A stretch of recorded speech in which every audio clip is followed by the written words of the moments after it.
From Hollywood, it's time now for Johnny Dollar. This is Mr. Oldfield calling, sir. You left word at my office, Mr. Dollar. That's right, Mr. Oldfield. I think I'm going to need an attorney. Divorce, civil suit, what, Mr. Dollar? Withholding evidence. Murder. Let's take the murder first. Who did it? I don't know, but I'm pretty sure I have the murder weapon in my possession right now. Who was killed? A man named Belden, I think. What do you want me to do, sir? Take my statement, notarize it, give me some legal advice. Where are you? Police station in the pay booth down the hall from homicide. I'll meet you there in 5 minutes.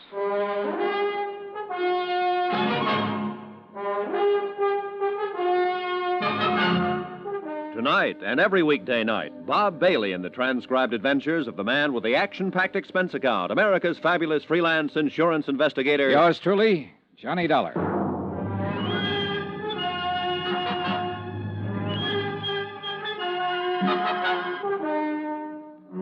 Expense account submitted by Special Investigator Johnny Dollar. Location, Vicksburg, Virginia. To Special Investigator Johnny Dollar for personal reasons. Attention, Chief Accountant, Eastern Seaboard Casualty Insurance Corporation, Providence, Rhode Island. Dear Jim, I'm attaching my own expense sheet to your bill for clarification purposes. Expense account item 10 cents. 1 cup of coffee at the counter in the lobby of the Vicksburg police station while I waited for Samuel W. Oldfield, attorney at law, to appear. He was there in exactly 5 minutes. Mr. Dollar? That's right. Sam Oldfield, sir. You're the only one here in the lobby, so I figured you were the right man. Yeah. Cup of coffee, Mr. Oldfield? No thanks. Gives me heartburn. But now sit down, will you? That was a pretty interesting phone call. Tell me, who are you, sir? Johnny Dollar. I'm a private insurance investigator. Mm-hmm. How'd you get my name? I looked it up in the yellow pages of the telephone directory. You don't live here in Vicksburg? No, I'm from Hartford, Connecticut. All right, sir. Now, tell me about the murder and the withholding of information. Maybe I better start from the top. Go right ahead any way you like. Well, 2 days ago, I flew down here to investigate a small burglary at the Plantagent Hotel. It was already solved by the time my plane got in. Police? Yeah. I had nothing better to do, so I waited around the hotel bar for my return reservation back to Hartford. Then I happened to walk outside of the parking lot for a breath of fresh air. I saw a woman and a man standing there arguing. When I got close to them, the woman asked me to help her. I did. How do you mean? Well, the man she was with started to act like a kid. He got rough, so I shoved him away. Go on. Well, the woman was upset, so I took her inside the hotel and bought her a drink. After that, I put her in a cab and started to send her on her way. She started to act sick about that. Wait. Is this the woman whose picture was in the paper tonight? The one who died of poisoning and the police don't know who she is? Yeah. I don't know who she is, Mr. Oldfield. Except that her name's Amy Duran. I found out her name because I found her purse and there was a gun in it.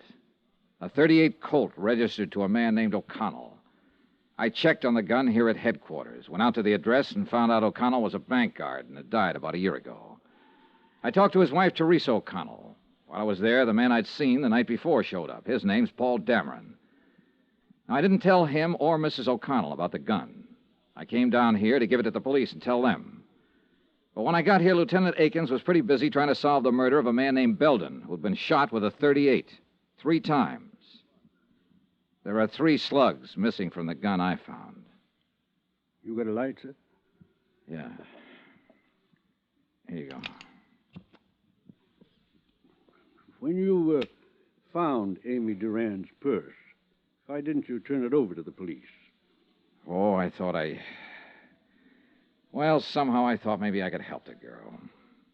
I mean, her last words before she died were, help me. And for some reason or other, I thought maybe I could. You have any cards or letters, anything like that? Something that says you're what you say you are, sir? Yeah, sure. Let's see. Okay, Dollar. Now, as I see it, you probably hooked up with someone who did some shooting. And that's what worries you. I want you to take my statement and notarize it before I turn the gun in. That'll protect you some. If they want to get nasty, they can, though. You know that. Yeah, I know. Well, as I see it, the main job here is to try to keep you out of trouble. And a statement explaining your motive for participation in the whole affair might help. That's why I called you. All right, then. Now, Dollar. Yeah? You didn't shoot anybody, did you? No. Okay, then, sir. Let's go over to my office.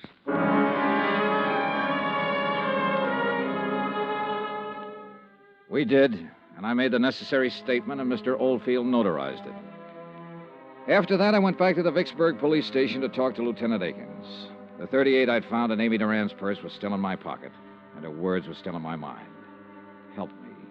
Please help me.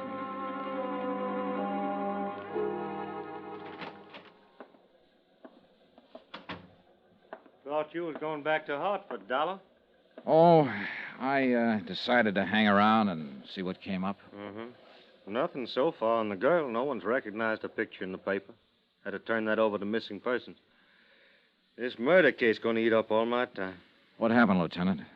Old maid at the apartment house where this man Belden was staying found him late this afternoon. He'd been dead about 24 hours, shot with a .38. You sure? I'm sure. We did a postmortem right away. It's a pretty set case. You know who shot him? Have a pretty good idea. See, this Belden, he was an auditor working on some books at a firm of textile wholesalers here. Richmond Limited. The papers scattered around his apartment show he'd found a $10,000 shortage going over their books. And the chief accountant for this Richmond company is missing. Yeah, well, that does make it seem pretty clean. Yeah, all we have to do is find that accountant. Had an APB out for half an hour now. I think we'll pick her up pretty soon. Her? Who? Well, her, Dollar. The chief accountant for Richmond Limited. She's a woman. Name of, Amy Duran. To all appearances, Amy Duran had been guilty of embezzling money and murdering the auditor Belden who discovered the shortages in her books. I didn't tell Akins that his suspect was the girl lying in the morgue at the moment unidentified. I knew that it was only a matter of minutes before her sister or Paul Dameron would be down to identify her. And for the third time, I didn't tell Lieutenant Akins about the gun. I knew if I turned that over to him, it would be a closed case all around. And somehow I didn't want it closed on Amy Duran. Not that way. For that reason, I went back to my hotel room for a couple of hours, and then about 9 o'clock that night, I found myself over on Polk Street at Teresa O'Connell's house once more.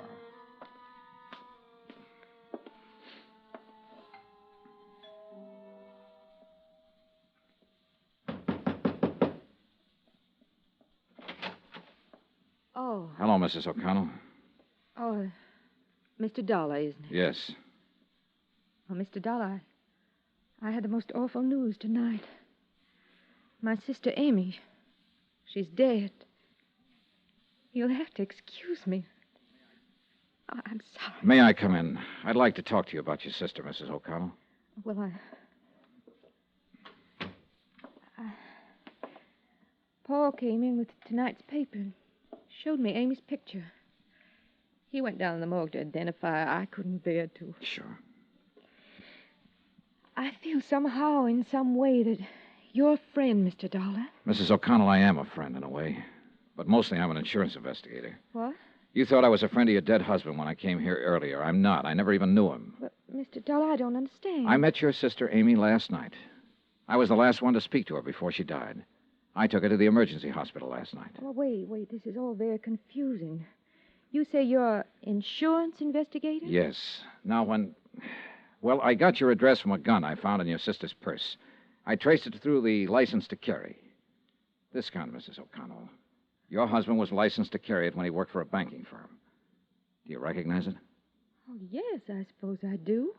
I think it's one of Ray's guns. Now, please, let me find something out first. Believe me, I do want to help. Did you know your sister had this gun? Oh, no. What would Amy want with a gun? I mean, well, she could have picked it up here any time she came over and probably did. But why would Amy have a gun in her purse? Sit down, please. Now, Mrs. O'Connell, you better listen to me carefully. Sometime late yesterday afternoon or early evening, a man named Belden was shot and killed. Clarence Belden? Yes. Why, he worked with an auditing firm. Amy spoke of him. Mr. Dollar. Wait. Listen to the rest of this. Belden had been working on books for Richmond Limited. As I understand it, your sister Amy was responsible for those books. Right now, the police have enough evidence to figure that your sister stole $10,000 from Richmond Limited. Amy? Oh, no. Now, hear me out, Mrs. O'Connell.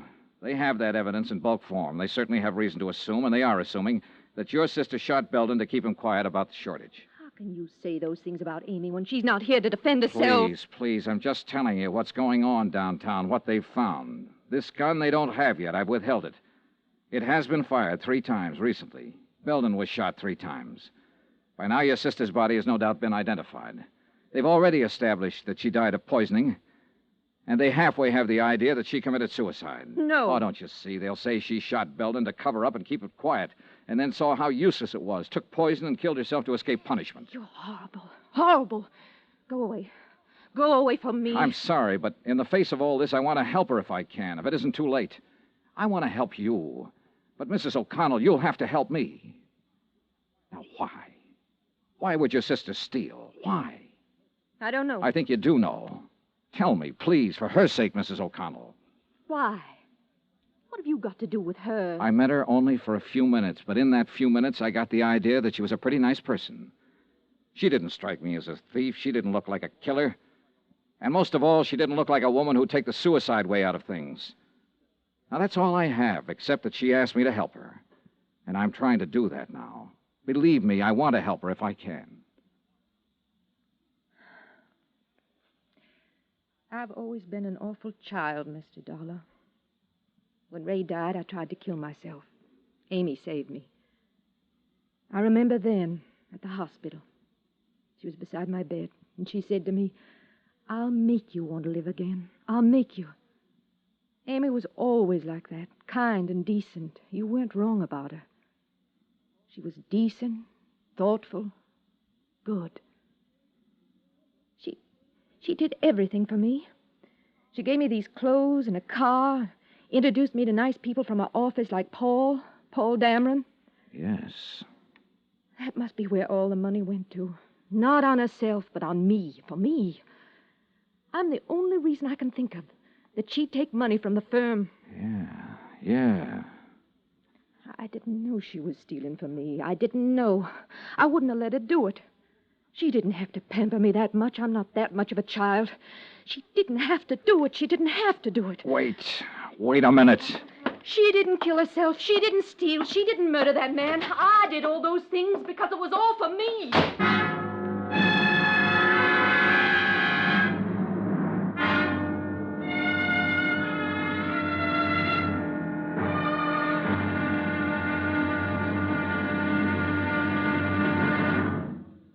Now, here's our star to tell you about the final intriguing episode of this week's story. Tomorrow, all the evidence comes true. A helpless dead girl gets her help. Join us, won't you? Yours truly, Johnny Dollar.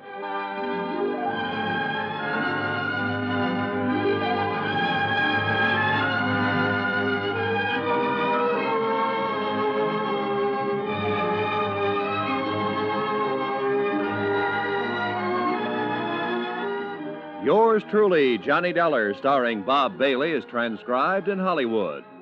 Written by John Dawson, it is produced and directed by Jack Johnstone. Be sure to join us tomorrow night, same time and station, for the next exciting episode of Yours truly, Johnny Dollar. Roy Rowan speaking.